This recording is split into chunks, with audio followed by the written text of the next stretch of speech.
Indeks Harga Pengguna atau IHP mengukur perubahan harga barangan dan perkhidmatan yang biasanya digunakan oleh pengguna di Malaysia pada tempoh masa yang ditetapkan. IHP digunakan sebagai proksi untuk mengukur dan menentukan kadar inflasi. Bayangkan sebuah troli beli belah. Penuhkan troli ini dengan barangan yang mungkin dibeli oleh anda dan pengguna lain di Malaysia. Kemudian, tentukan kos barangan tersebut dari semasa ke semasa. Perubahan kos barangan dalam troli ini merupakan perubahan harga sebenar yang digunakan untuk mengukur IHP.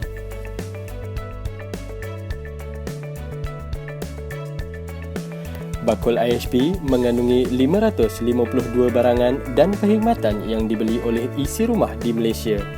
Barang runcit dan keperluan harian, kadar sewa rumah, bil elektrik dan air, petrol dan tol, bayaran menggunting rambut dan banyak lagi. Setiap barangan dalam bakul ini mempunyai kepentingan atau wajaran yang mewakili peratusan perbelanjaan isi rumah. Contohnya, pengguna di Malaysia lebih banyak berbelanja untuk petrol berbanding menggunakan pengangkutan awam. Oleh itu, petrol mempunyai wajaran yang lebih besar daripada pengangkutan awam dalam IHP. Bakul ini mewakili corak perbelanjaan pengguna Malaysia yang berubah mengikut masa. Dulu, telefon bimbit, kini telefon pintar. Bakul ini dikemas kini secara berkala bagi memastikan IHP kekal mewakili corak perbelanjaan pengguna. Hampir 168,000 harga barangan yang dipungut di kedai yang sama bagi barang yang sama setiap bulan di pelbagai lokasi di seluruh negara, di pasar, kedai runcit, pasaraya dan lain-lain. Sebarang perubahan dalam kuantiti atau kualiti barangan yang dipungut juga diambil kira. Sebagai contoh, jika saiz sekotak susu berkurang dan harga tidak berubah, pengguna secara tidak sedar telah membayar lebih untuk susu tersebut.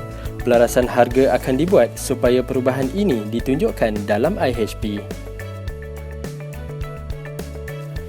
IHP ini digunakan untuk pelbagai tujuan termasuk sebagai asas untuk menganggar perubahan dalam kos sara hidup.